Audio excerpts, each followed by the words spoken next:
Hello, everybody.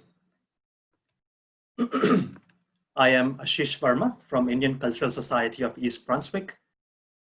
ICS, which is Indian Cultural Society of East Brunswick, has organized a series of online initiatives during these strange times of COVID-19 lockdowns to keep everybody positively engaged. Today, we are very privileged to have an expert with us to discuss about managing our feelings and emotions as we battle with the concerns of the virus going around currently, as well as the racial matters that have also suddenly grasped this country recently. Very interesting times right now, I must say. I should really have a disclaimer as well at the beginning itself. This session is not meant to provide specific medical guidance for any given individual. If anyone is experiencing current medical concerns, you should reach out to your trusted provider or seek appropriate urgent care. The opinions expressed here are those of the speakers and do not necessarily represent the opinions of ICS or the employers of the speakers. Our humble attempt here is to share information. In no way do we want to cause any anxiety related to COVID-19. So having said that, which was my responsibility, I would love to introduce the panel today. We have with us Debjani Banerjee, President of Indian Cultural Society. We have Ashish Mehra and Richa Jodha from ICS Committee, who will be moderating the session today. And most importantly, we have Dr. Nomita Sonty with us today as our expert panelist. Welcome to you all, everybody.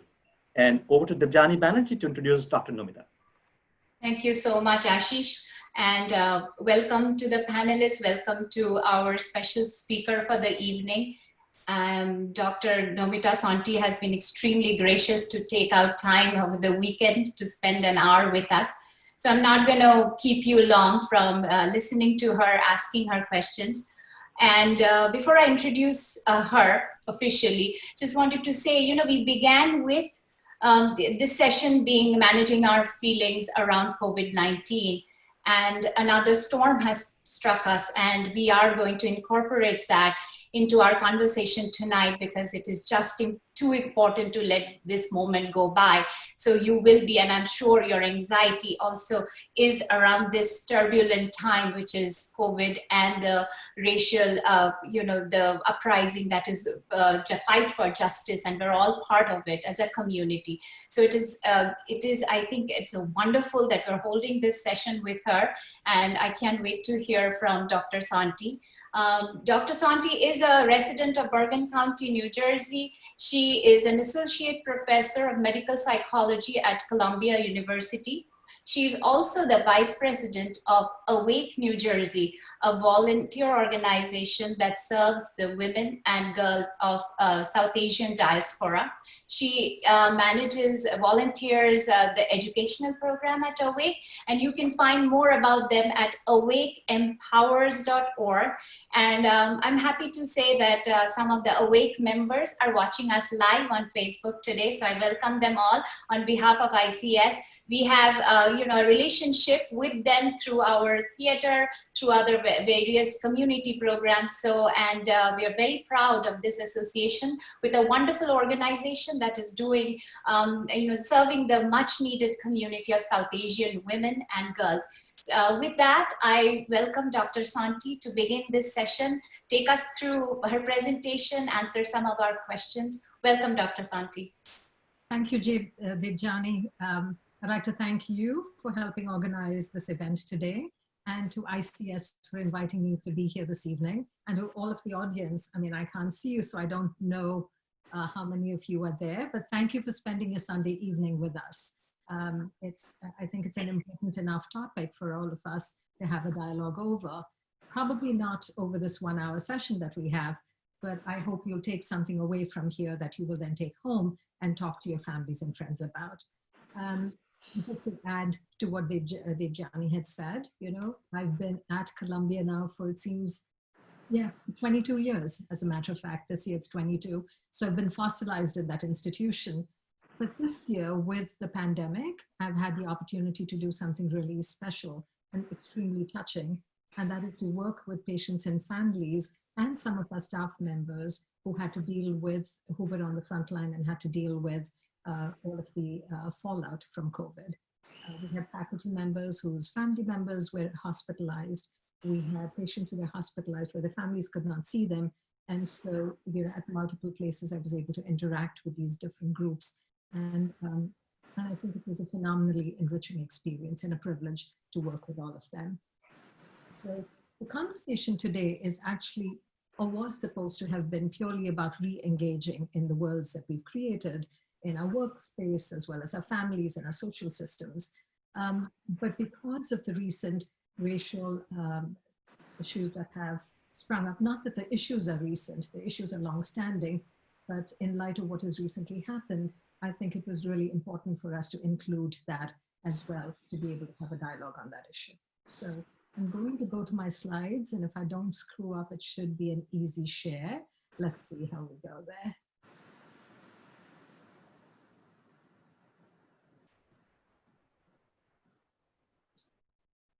Okay, sorry, it's shown up somewhere deep. Don't know why it's in the middle of the slides, but here we go. You're getting a preview, I guess, as I'm going through this. So the topic that I'm actually going to be talking to you about is managing our feelings. And there's nothing right or wrong about our feelings, because these are our own and meant to be felt, experienced, and expressed in a way that works for us. And our worlds are entirely different. So this is very specific to our own worlds. We had a healthcare related storm when the COVID pandemic happened. As early as January, when we were talking about it through the CDC and other organizations, we were told that it would not be that big a deal in the US and that we shouldn't be that worried about it. But by mid-March, we were closing down schools, we were starting to shut down offices, people were starting to work from home. So what we started to see was the impact of this particular disease state on the individual, the family, our friends and colleagues. If you talk to people, they will often tell you, I know somebody who was very ill. I know somebody who passed away. We've seen its impact on the city, the state, the country as a whole, and the world. This was not something that was isolated to a certain location. This was something that was spread, and it was a global phenomena. But you couldn't walk away from it, because it created a significant amount of uncertainty for us. It created change. It created a lot of complexity in our lives, and the losses that we experienced from this. People lost jobs, people lost family members, people lost the freedom to go out and visit and do the kinds of things that they would normally choose to do. But all around us were conversations about COVID. There was COVID grief, there was COVID politics, there were COVID jokes, cartoons, all kinds of things that were around us. So as such, we could not walk away from it, even if we wanted to. But then at the time that we were starting to breathe a little bit and feel comfortable about coming back into our society, there came another storm. 8 minutes and 46 seconds, how George Floyd was killed in police custody. And this shook the country again. So the path to re-entry after a crisis was not just based on coming back after COVID. We now had a COVID surge. There was a decrease in morbidity, mortality.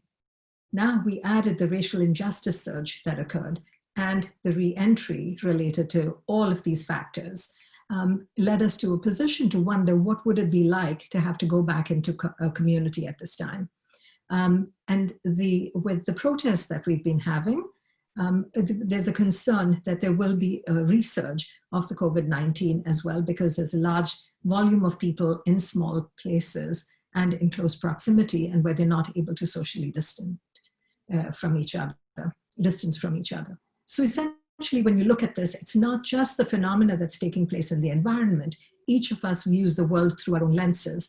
Our personalities create the lens through which we look at it. Our life experiences influence that, and so does the environmental context of what's going on. So everybody is likely to have a different opinion. Some people are going to support the current cause. Some people are not going to support the current cause.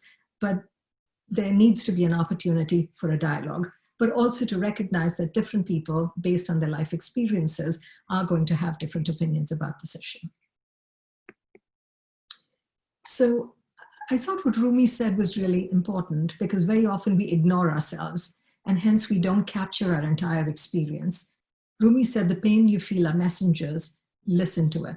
So the composite of our emotional response, what's happening to us in society, our physical response, like our diseases, etc., and our knowledge and awareness and attitudes, prejudices, all of these come together and become a total experience.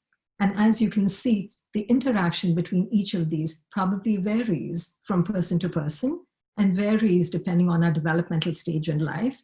And even the same individual through growth experiences changes opinions, attitudes, biases as we go through our lives.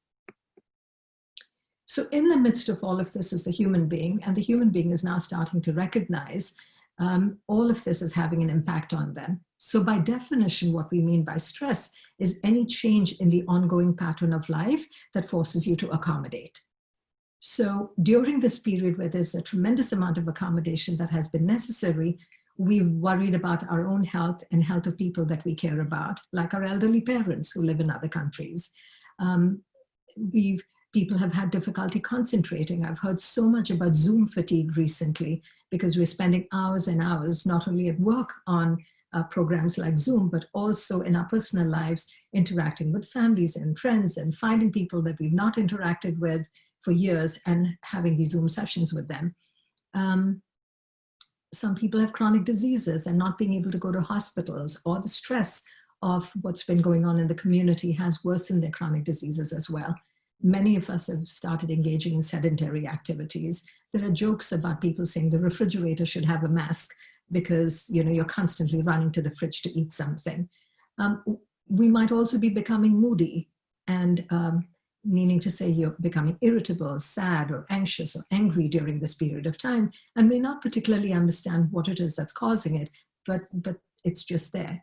We might find that our drinking, eating, sleeping, and all of these activities have sort of fallen off the wagon and the pattern has changed. We might also need to start avoiding, socially distant, but also may start avoiding friends and family, and that's social isolation and not social distance. So that may be in reaction to the stressor of having to interact with people in a different way. So the response to stress that people have is variable. And as you can see, a very large percentage of people are going to have just a normal response, such as they're going to be upset, or they're going to be overly talkative or not talkative at all. Or you might find that prolongs for a little bit. And there's a small percentage of people that actually might have conditions that worsen during this time. So pre-existing psychiatric conditions can worsen during a stressful period like this. New psychiatric conditions can evolve in people at this time. These are people who've never been diagnosed before. So you essentially might find a range of presentations here. So one of the things to know is that our thoughts, our feelings, and our behaviors influence each other. So often the way we think about things influence the way we feel and influence the way we behave. And our behavior then feeds into our feelings, our thoughts and behavior, and that's a cycle that perpetuates.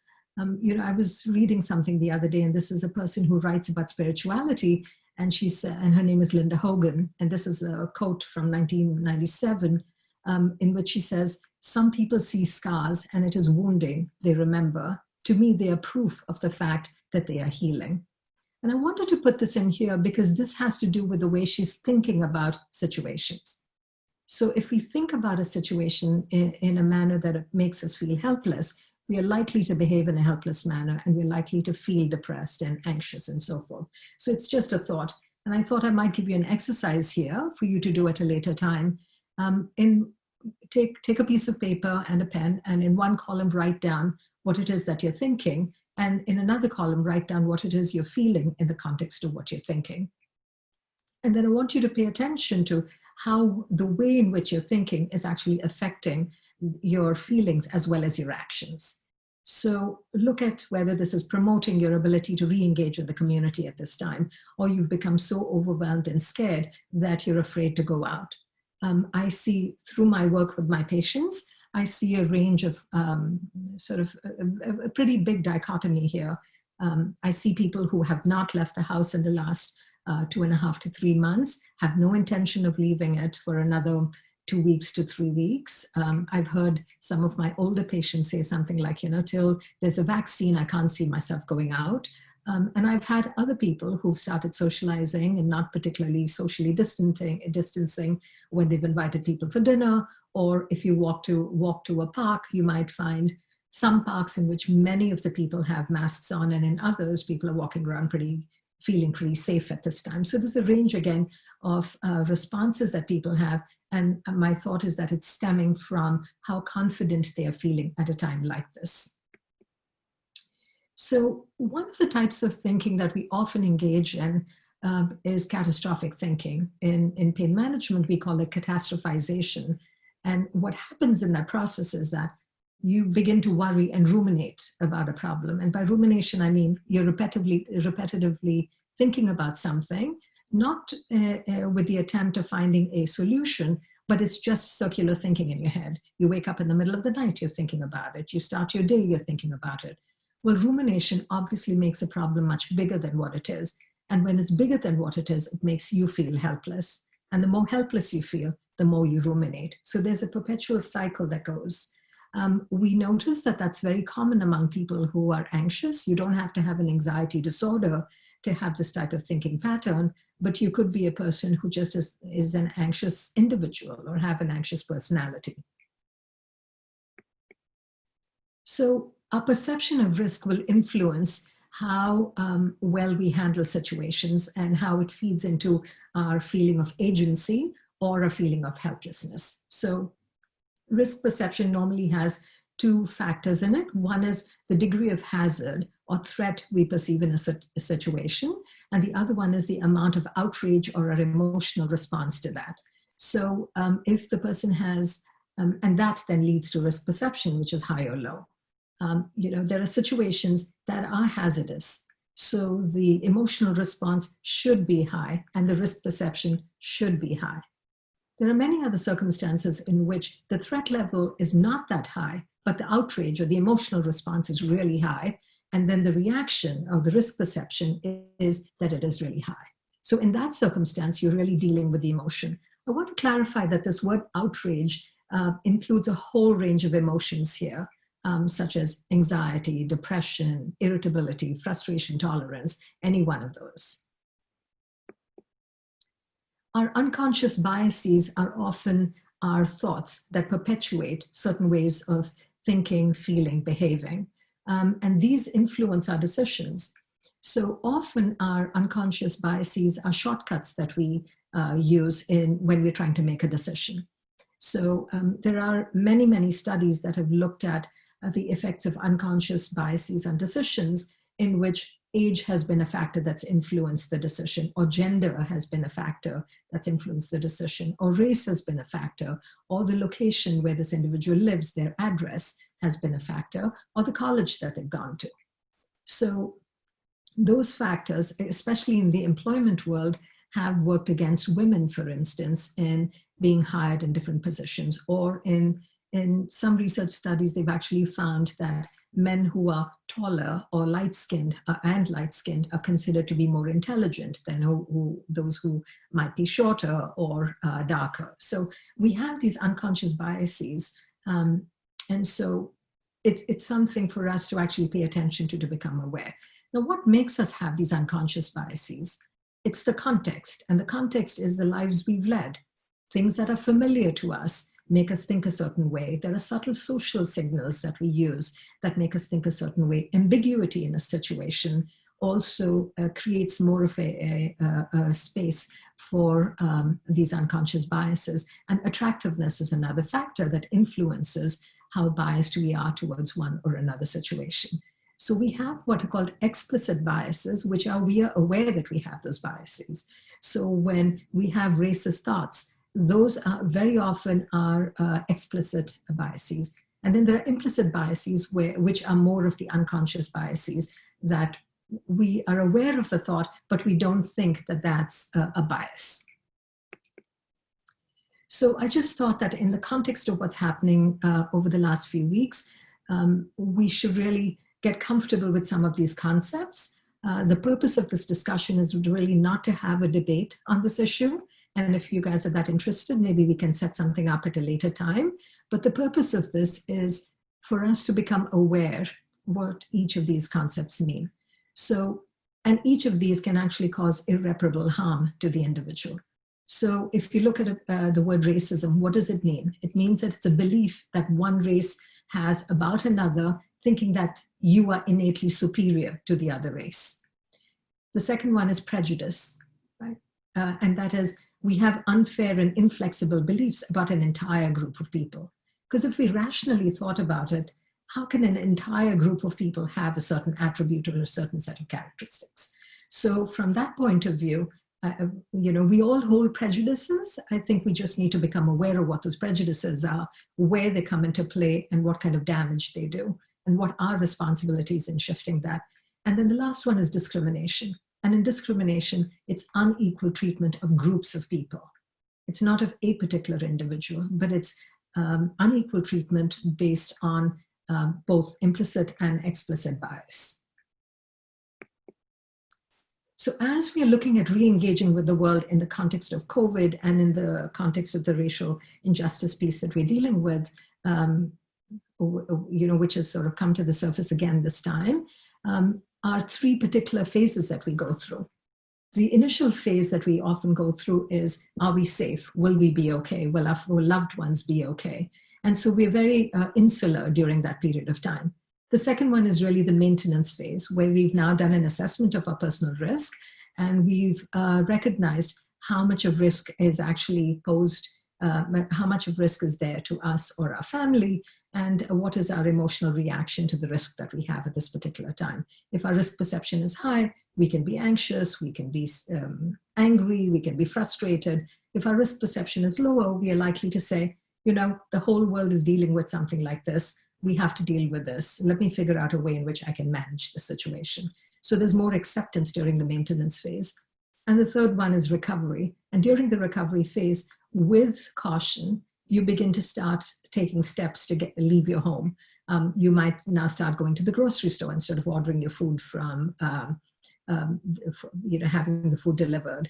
Or you might have a play date, maybe not 10 children coming to your house to play with your kids, but it might be one child who comes over. You might meet a friend for drinks, but you might sit outside in the yard and do that, and not really within a house where you have a larger group. So during the recovery phase, you're starting to take certain chances, or should start taking certain chances safely in order to be able to re-engage with your world, whatever that world might include. Now, for many people, this is such an anxiety, not by many people, I would say for that percentage of people that's at the top of the pyramid, you would find that the anxiety is so very high that they just can't get themselves to get out there. And these people might have pre-existing histories of phobias, pre-existing histories of panic disorder, pre-existing histories of anxiety. And so for these people, it might be helpful to seek help from either providers that they're already seeing. If they don't want to see psychologists and psychiatrists or social workers, they could even speak to their primary care physician, who will be able to help them through this time. So when we look at stages of change during a crisis, we go through many stages. And I'm sure all of you have seen this particular image. It's been floating around Facebook and most of the social media sites, but I thought it's really relevant for us because at this stage, we've passed the stage of fear, which was somewhere in March and early April. We went to the stage of learning around mid-April towards the end of April.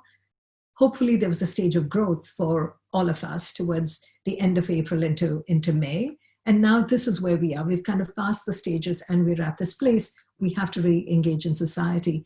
And we have a fair amount of ambivalence because on one hand, we want to get back to what we consider our normal life. But on the other hand, we haven't done it for so long. One, we've lost the habit, and two, we're scared. So when I talk to people who've been going to work, I find that they're less anxious about being out there because they've not been avoiding the very stimulus that creates fear. But for those people who've not left the house at all or have left the house maybe once a month, this is an extremely anxiety-provoking time. So in ambivalence, there's a desire to do something, but there's also a high amount of fear to do it. So it keeps them in that locked position. Now, this is a slide that I found from NAMI, which is an organization that deals with mental illness. And it's got a list of items here, which you don't necessarily have to read at this time. But I want to go over a few with you so that you recognize that none of these are symptoms of psychiatric illness or of some kind of mental disorder, but these are sort of normal reactions to what we've gone through and we're going through. So a certain amount of uncertainty about the future is a very normal response at this time. Seeking comfort and calm during this time is again, very much in keeping with the stages of change that we've kind of gone through at this time. Wanting to choose a break from the news. I, for one, in the beginning, listened a lot to what was happening with COVID, and I realized I was surrounded by the news, on the radio, on the TV. When I went to the office, we had two organizations. We are Columbia University and we're New York Presbyterian Hospital. And each of those organizations would flood you with emails about what's happening and, what do we understand about the disease and what kind of a virus it is and is it mutated or not. So I found it so overwhelming that I decided at some point that I would listen to it just once a day.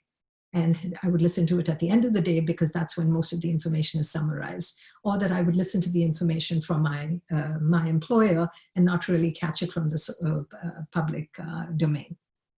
So also, one of the things that people feel is that since we're going through such a difficult period in the lives of people, there's an increase in poverty at this time, there's increase in homelessness at this time, there's high rates of unemployment at this time, that it's not okay to have those moments of joy. It's not okay to have those moments of celebration.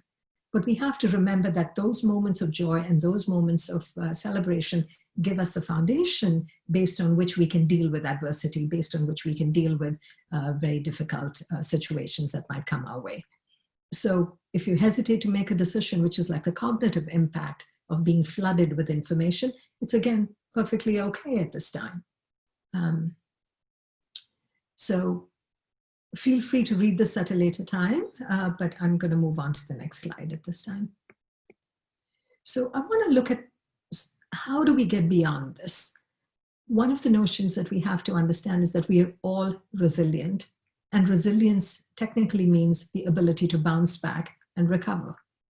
And if you think about your lives at this time, I'd like you to take a second or so, think about your lives and look at the many times you've had circumstances where you've said to yourself, I'm never going to get through this. This is so difficult. And yet, however difficult it is, when you come out on the other side, you're able to say, I never thought I could, but I did. Well, that's what we mean by resilience. And resilience is a composite of many things. It gives us a sense of empowerment. It gives us the ability to tolerate heightened levels of risk. It allows us to engage with the community. It allows us to be altruistic. These are all elements of resilience that help us also recover during a period like this. If you think about your community and you think about friends who were not able to go to the store, and the number of times you've cooked meals for them and dropped it off at their curb so that they could have it, or you've picked up groceries for them and dropped that off for them, or a friend who's called you and said, listen, I know your parent is in India. How are they doing? I mean, how with the lockdown in India and the curfews, how are they managing? Who's coming to visit them, etc. So all of that is what becomes our foundation of resilience and helps us move forward. So when we are faced with adversity, the message to carry with ourselves is, I don't have to become someone else. I don't have to be like so-and-so who seems brave and strong and capable all of the time. I just have to be me because I have that resilience within me. And I need to understand what that is within me. So I may be a person who writes. I may be a person who talks on the phone. I may be a person who goes for long walks. These are all things that help shore up the resilience within me. Very often when we are going through a tough time, our resilience is actually covered in a whole bunch of cobwebs. It's not lost. We just need to move those cobwebs away so that we can find it again. So our recovery also is very similar to our stress response, which is variable as well. Most of the people who are in the normal and the prolonged normal phase will actually have a full recovery. And will actually look back at this time and say, wow, I actually made it. I feel good about the fact that I made it. And I'm happy that I was able to be there for others, etc. And some folks at this particular time may need to have help. And it becomes important that all of us are supportive of those who need help at times like this. It's not a matter of shame. It's not a matter of weakness. It's actually a matter of good and healthy decision-making at a time like this. So the path to moving forward lies in our awareness. And where do we get our awareness from? It comes from reading. It comes from conversations that are intellectually stimulating. It comes from various talks that your organizations have planned for you. So becoming aware gives you the data which you can use to move forward and not allow fear to hold you back. So one of the first steps in actually moving forward, the awareness is about what you're feeling. And it's okay to say, I am scared. It's okay to say, I'm not really sure whether I want to do this. So acknowledge that feeling, label it. And once you label it, it becomes a tangible thing to address. But as long as it's this vague thing that's floating around in the ether, it becomes really difficult to work with it. Also find out what values make you you. So if you're a person who says, listen, I'm not going to live off unemployment, because it's going to stop at some point. I need to find a job. Your value is that I'm a individual who is a head of household, and it's my earning capacity that makes me. So that's important to do. If you're a person who says, listen, I need to be available for my family, making those phone calls and staying in touch with everybody is something that makes you you. So find what values that make you you are there, and then use those and act on those. Make sure that you find and use support, acknowledges the losses, but also celebrate what you have. I was so pleased to see that in our town, and the other day we were driving in Westchester, kids have graduated from high school and they couldn't have their regular graduation ceremonies, but there were these, there was a procession of cars that was going by with, everybody standing on the sidelines and cheering out to them. So these are moments that are not going to stop just because we have a crisis. These moments in life are going to continue. And so it becomes really important to take the time to celebrate it as well. Also make sure that you make the time to make hope. I normally use the word find hope, but I think finding hope leaves it to too many chances. But making hope means you create circumstances in which you feel hopeful. So one of the things that's helpful to do is maintaining a journal. Many people who never ever wrote have started writing. And I was reading this particular author, whose name of course does not come to me right now, who said, we live in a world of stories. We tell ourselves stories of our past because our past is based on our perceptions. And we tell ourselves stories about the future because the future has not yet happened. So we are capable of living in a pretty fantasy-based life, and it gives us reassurance and it keeps us grounded. So storytelling is a great way to do this, as well as journaling can help you move forward. This particular Haitian author put this together, and I thought it's really beautifully written. When he says, when you write it, it's like braiding your hair, taking a course of unruly strands and attempting to bring them to unite. Your fingers have still not perfected the task. So some will be longer and others will be shorter, and that's okay. So none of us have to be authors and writers to open a diary and start writing. And it's not meant to be perfect, and we are not meant to criticize what it is that we're writing. We're just expressing what it is that we feel. For many people, there are additional things that they might want to do, such as if you've always done yoga, continuing with that practice. If you haven't, but that's something you've always wanted to do, maybe that is something to think about as well. Healthy diets at this time are helpful. Healthy patterns of sleeping. Many of my patients have said to me, I've lost track of my daily schedule. I work into the late hours of the evening, and I also end up sleeping late into the day. So that sort of a sleep pattern becomes a problem when you have to actually go back to work and you have to get up at 6:30 in the morning to catch a bus or a train to get to work by 8. Many people use meditation, and that might be helpful to do. Listening to music has, for me, during times of stress, music has actually come to my rescue. And I listen to the lyrics, I listen to the rhythm, and it's just something that tides me over. And go on walks, go outside into the world, but with masks on. And if you're going to touch something, make sure you have gloves on as well. So like I said earlier, seeking help is not a mark of weakness, and that people might actually choose different paths in how they seek help. They may talk to family members, they may talk to friends, they may call an old neighbor that they've known for many, many years. And if those things are not enough, at that point, it's helpful for them to seek professional help, which is available from their primary healthcare physician, but also in the form of psychologists, psychiatrists who offer psychotherapy, medications, and support groups. Also recognize that if you've lost something during this time, grief has no timeline. You don't lose somebody, grieve for the next 2-3 months, and then you're about back to normal. That does not happen. We've learned through research that people grieve in sort of different patterns. Some people will grieve and it'll be over. Others will start grieving later, 6 months, a year, or 2 years later. Something will trigger their grief, and that will they'll start grieving. And some people will grieve, it'll go off, it'll come back, it'll go on, and in an atypical fashion will be there over an extended period of time. So I want us to, I was thinking about how we are dealing with all of this. And what I hear from a lot of my patients is, Dr. Sonty, I want to go back to the way it used to be. But I know I'm not going to go back to the way it used to be. Well, I don't think we're all going to go back to the way it used to be, because we have been so touched by these two huge experiences that are happening, one that is still happening in our lives. And so I was thinking of Sam Cooke, who sings A Change Is Gonna Come. And I'm not sure that we'll be able to play it for you tonight. I was thinking about it, but couldn't get my act together. But after this talk, if you want to go home and listen to it, it's a really incredibly deep song and a really moving song to listen to. So he says, there have been times that I thought I couldn't last for long. So there's a mark of despondency there.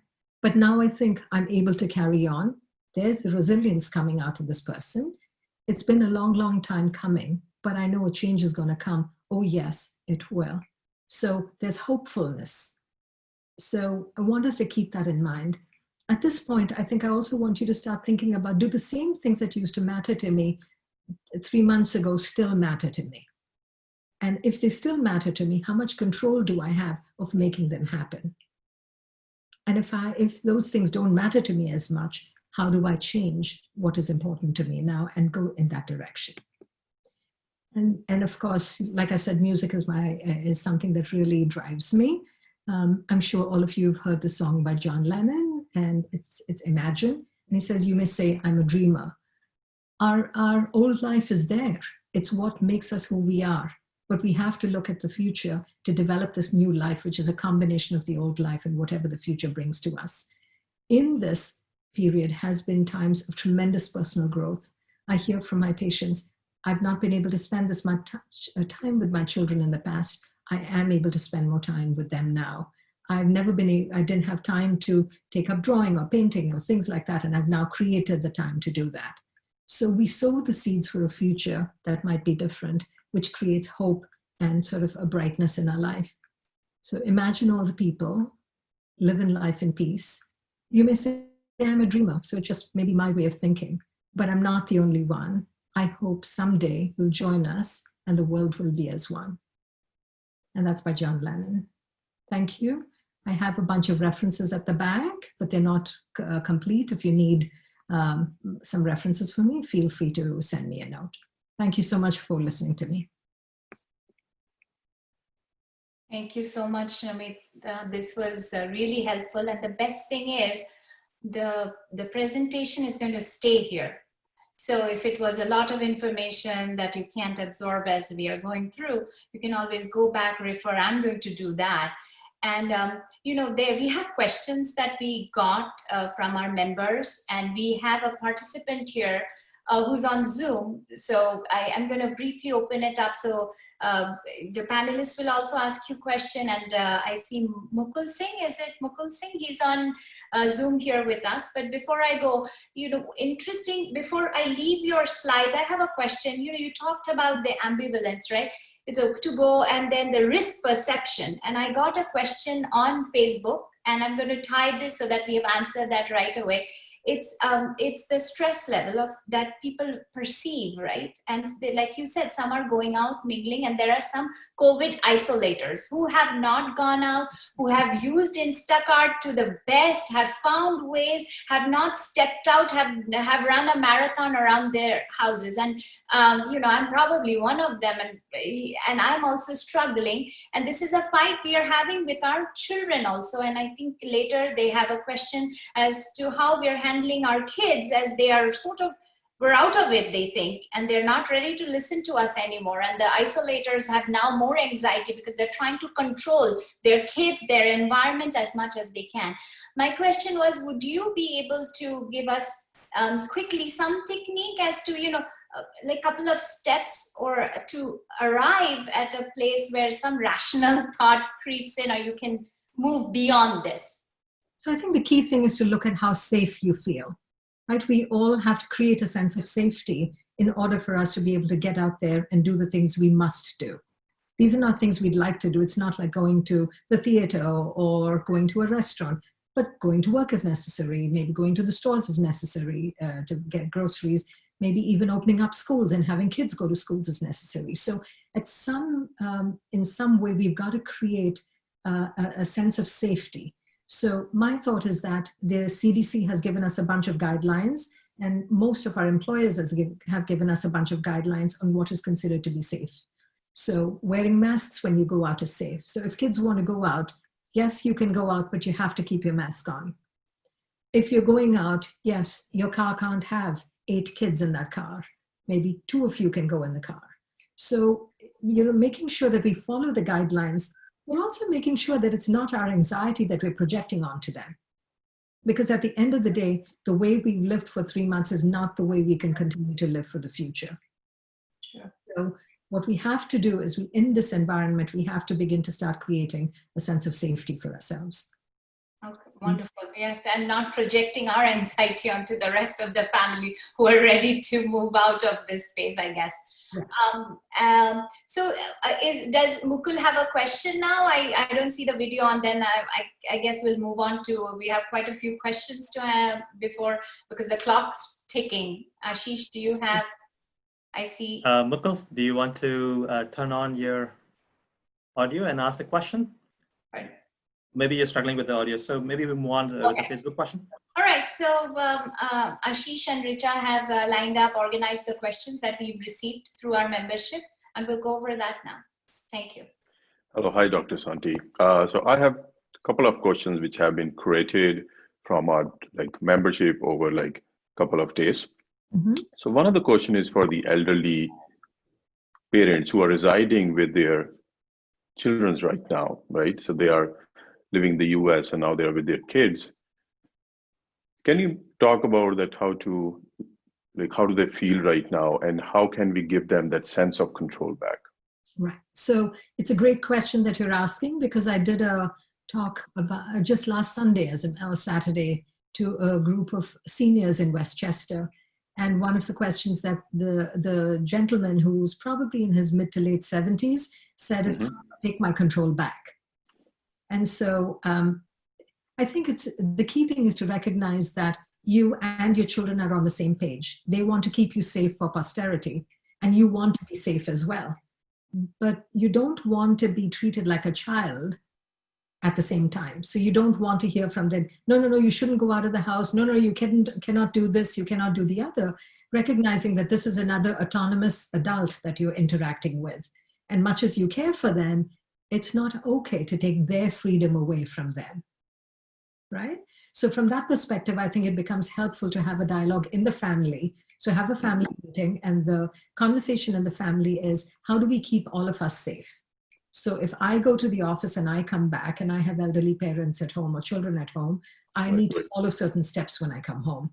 And the same thing if my elderly parent decides that they want to go for a walk or they want to meet up with their friend, etc., that they have to follow the rules because they are part of the larger family that they're living with.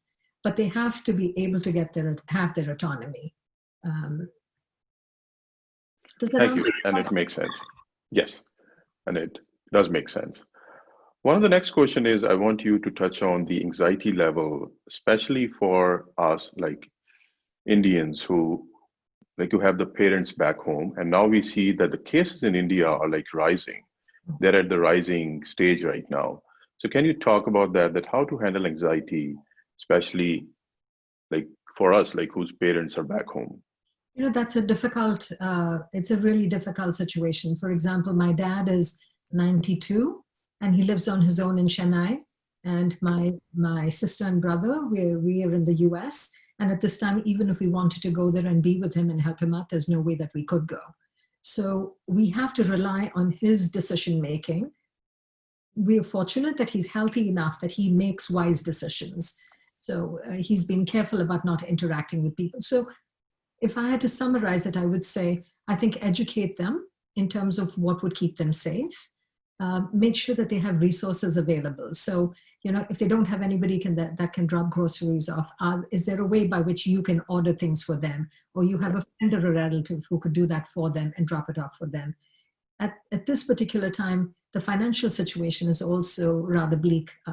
So if people are having financial difficulties as well, making sure that they have those resources. So making sure that resources are provided in the way that you can.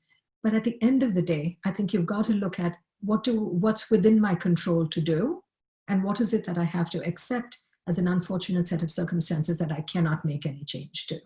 And there's a reality in that. And coming to grips with that, I think is really helpful sometimes in saying, I've done everything that I can possibly do to make sure that my mom or dad or parents are safe. And there's really nothing more that I can do. You're kind of right on that, because I'm also in a similar situation, so I can think of it. Yeah, makes sense.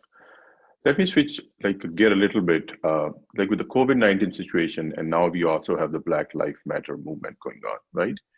Can you guide on how like parents can have conversation with their teens, preteens regarding the current situation, right? And how to best engage? What is the advice or like you will be giving to the parents? That's a very good question. And I think the response is also, I think, going to be a bit complicated here, because it's, you know, you're talking about an adult and a developing adult, you know, where we're in this place where our perception is that, you know, we've got to be careful from danger because danger is about to happen to us. Whereas teenagers are more likely in the place where nothing bad really happens to them. So they're willing to take more risks in the way that we are not willing to take. So they're just by their developmental stage, there is a difference in what it is that they are going to be willing to do or not willing to do. But I think in households, we have to open up a platform for conversation. These things have to be discussed. And we can't use the approach of just because I'm your father and I'm telling you this is how it's got to be. Or, you know, especially our kids over here are not going to listen to that whatsoever. But we've got some modeling that we've internalized from our parents, which we've used with our children. And we learn from our children that that doesn't really work that well. So I think opening up the household where maybe the dinner table is a place where there's a lot of conversation about what's happening with COVID, what are you hearing? What is it that your friends are doing? You know, are you worried about what risks you have? Are you worried about going to school or going away to college? So I would open it up to have a conversation so that you know what it is that you have to be concerned about. I think if you take a very hardline approach with them, they will stop talking to you. And that's when I think you're going to find that you're not going to know how to help them. Makes sense, yes. Thank you very much. I think so. Conversation is the only way, and you don't have to be hard on them. Yeah, so with that, I will be handing over to Richa Singh. She'll be asking a couple of questions. Thank you very much, Dr. Sonty. Thanks, Ashish. Thank you, Dr. Sonty. Everything that I've been listening to on your presentation so far has been so relatable. I mean, I could, as your slides were going on and your presentation went on, there was so much I could personally relate to. And I'm really grateful and lucky to be able to be a part of this conversation. So moving on, I'm going to be asking you about the anxiety and how we can deal with the anxiety. And like you quoted Rumi and you said, the pains that you feel our messengers, listen to them. So having listened to our messengers, what would you say, what would you suggest we can do on a long-term basis to be able to deal with that anxiety on our own at home? Right. So let me think about this. Let's define what anxiety is. Right? Anxiety is waiting for the next shoe to drop. Now, there are some anxious individuals, and for them, the anxiety is now through the roof. At baseline, their anxiety is here, this thing has happened, and here comes the increased anxiety. But most people who are anxious right now, it's because of the unknown. They said to us, don't worry, but then we had to worry. They said to us, it's related to the lungs, but we found out people are having strokes, people are having skin disease with this, people are developing kidney issues and cardiac issues. So again, not having enough information about the disease has trained us to be anxious, even if we're not generally anxious people. Absolutely. So based on that, I think what's helpful is stay with data, not TV, not conversations through friends, not social media, where all kinds of information is flooding you. Pick a source that you're going to use as a reliable source and use that as the guiding principle in terms of how you're going to manage things. I also think maybe using some methods to help decrease anxiety. For example, I think people talk about mindfulness. And in mindfulness, what you're doing is really paying attention to the here and now. What is it that I'm feeling now? I'm feeling a bit relieved. At 10 minutes to 8, I was anxious. So in essence, if you paid attention to the here and now and not projected into what will I feel and what was I feeling, then you're actually able to handle what this little piece is in front of you. So be mindfully aware of what you're experiencing at this time, give it a name, and then begin to address it. If it's something you can handle, that's great. If you need help and resources to handle it, then you know what to reach out for. Absolutely. Thank you so much. That was so insightful. And I think I'm definitely going to have to come back to this video to get all my answers. So again, my next question is related to anxiety. Now, with the second wave coming, all of us are going to be, again, nervous about the uptick in cases. So what do we do then? And how do we manage that anxiety? So the first thing is we don't know if there's a definite second wave that's coming. There's an assumption that there will be a second wave. So I would stay at the level that there is an assumption that there will be a second wave. I would also, not make that a definite statement, which means I now have to start panicking. The second factor to keep in mind is that if the second wave comes, we understand the disease a little better now. So we're not going to be going on an exploration to figure out what to do with the patient. The third thing is that hospitals are better equipped now to manage it, should there be another wave. For example, in the past, patients could go in with cough, cold, chest pain, fever, and the ERs would say to them, go home, rest, and if it doesn't go away in 7 days, come back. So right now, I think we have the capacity to deal with these cases should the cases come to the hospital, which means I think instead of being anxious, I would actually be more aware. And I would take precautions both for myself and for other people in the society by making sure I wear a mask when I get out of the house. It's not okay. I see people without masks, it makes me mad at them. It's like, don't come to my hospital if this happens to you. Yes, so. Absolutely. Worth listening to, worth following all the rules that we know of, and take all the precautions necessary as we move along. Now, at this point, would there be any techniques or exercises that you would suggest to us? I know during the course of your presentation, you had some exercises like putting thoughts and feelings on paper, putting pen to paper and see how that makes you feel, and keeping a journal. But additionally, are there some other techniques and illustrations that you would be willing to share with us? Do we have about 3 or 4 minutes? Absolutely, I think we can, yes. So if we have the time, I can actually walk you through the exercises and a particular relaxation exercise. And maybe that would be great. You guys can practice. So do it along with me. Absolutely. I think all of us can then turn our videos on and join if that's possible. Okay. And Dr. Nomita, this is amazing session going on. So if we do need to spill over a little bit for some wisdom, I think we should be okay. We would, yes. If it's okay with you guys, I'm fine. please. Yes, we're okay. So close your eyes and take a deep breath. Once again. Once again. And as you breathe in and out, pay attention to the air as it goes into your nostrils.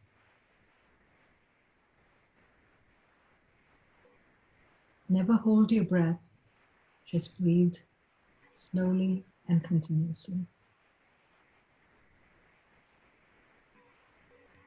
Close both your hands and make them into tight fists.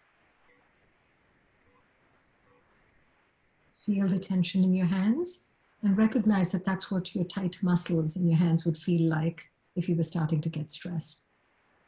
Now let it go and notice the difference. Tighten the muscles of your arms. Feel the tightness. Remember that that's what it would feel like if your arms were tight. Now let them go. Notice the difference. Tighten your facial muscles, such as your forehead, your eyes, and bite down. Feel the tension. Now let them go.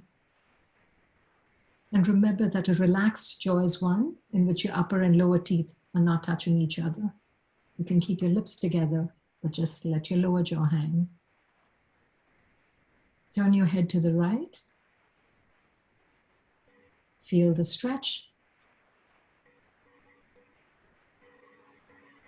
Bring it back to the middle. Turn it to the left. Feel the stretch.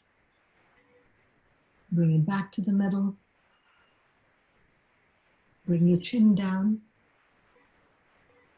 Feel the stretch. Bring it back to the middle. Look up if you can. Feel the stretch. Bring it back to the middle.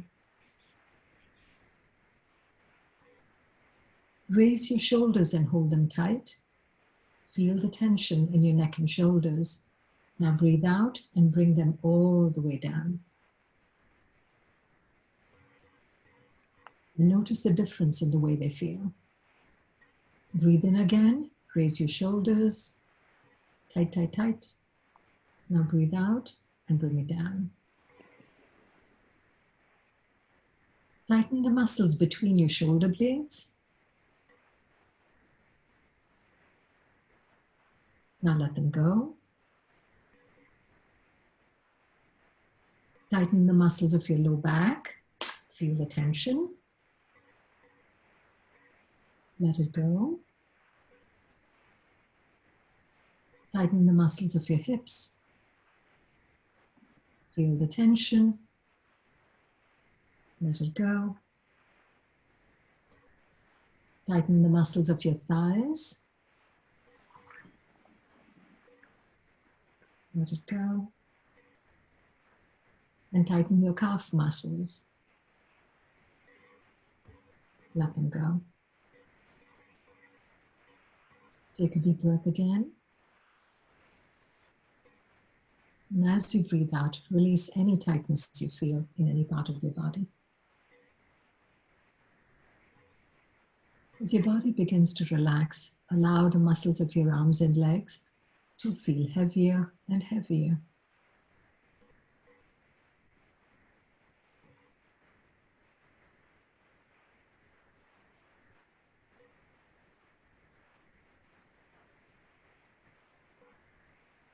Take a deep breath again.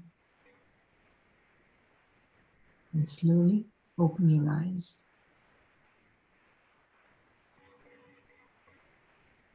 This was fascinating. I mean, as you talked us through each body part, and when we let go of all the tension that we were holding, it's surprising. It's illuminating actually to know how your body works. And how when you go through these exercises one at a time, you begin to listen to your body and your mind is focused along with your body. So it's all encompassing. It's just fascinating. Thank you. Add one more thing. Very often, because most of us are working at a desk, Mm-hmm. we accumulate the tightnesses in our neck and shoulders and upper back. Yes. And we often don't pay attention till it becomes painful. Then we say, I'm really sore. So this is to catch it early on. I'm going to give you a short exercise. So every hour, so set an alarm on your watch or your computer. So it buzzes once an hour. When it buzzes once an hour, do 2 deep breaths, do a neck stretch, do a shoulder shrug. And if you do those 3 things, you stop accumulating tightness as the day goes on. Absolutely. I That's think all of us should be excellent doing tip. that. So All of us have been, we all tend to hold our tension in our neck and shoulders. The alarm bit is excellent. Yes. The Without that, regularity. Yeah, that's we were 4 minutes after 9 now. So there's another person who's written, and I want to address this quickly, and perhaps we have kind of addressed that through our through your presentation and what we talked. And this is a feeling of not depression, but a despair as summer is coming. They're looking forward with not so much hope, like the travel plans are canceled. And as parents, they want to put up that brave face. And like you said, create your own, make your hopes, right? Create those moments. What do you have to say about, this summer and not so much, there are no travel plans per se. I don't think people are traveling even nationally. What do you say, how to handle those feelings, or how to chart through that?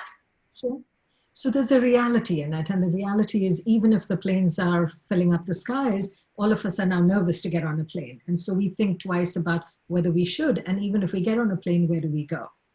So I would suggest think about road trips. If you've never gone camping, I was a person who had never gone camping in my entire life till about 4 years ago. And now that's something I truly, truly enjoy. So, all the campsites in New Jersey, I think were open about 2 weeks ago they started. And in New York State, I think they started as of today, June the 7th. So maybe that's an activity your family's never done, but maybe that is something that you're able to do. Some of these campsites in Pennsylvania actually have cabins, so you don't have to pitch your own tent, etc. So that's something to do. Maybe even going to a beach and coming back before it gets really crowded for the day. I think you've gotten tired of playing board games at home and computer games and conversations, so I'm not going to suggest that. But think outside the box for things you might be able to do. I think hiking and camping and, the natural adventures, I'm seeing a lot among friends also. And we as human beings are very creative. So I have full hope that we'll be able to, as we have in the last 3 months, look how, we've connected. We're actually more connected than we've ever been, I feel, as a community for our organization. And these are all committee members here. They know that we feel that for not a moment have we lost touch with our membership because of these tools that we have. So, and people like you who've spent time with us, taken time out to come and talk to our audience, we're ever so thankful. And it's 9:07, and I think we've covered pretty much we have all the one question remaining, if we can squeeze that in. Yes. Resources, Dr. Sonty, any resources that you could leave us with to go back to? Links can be sent.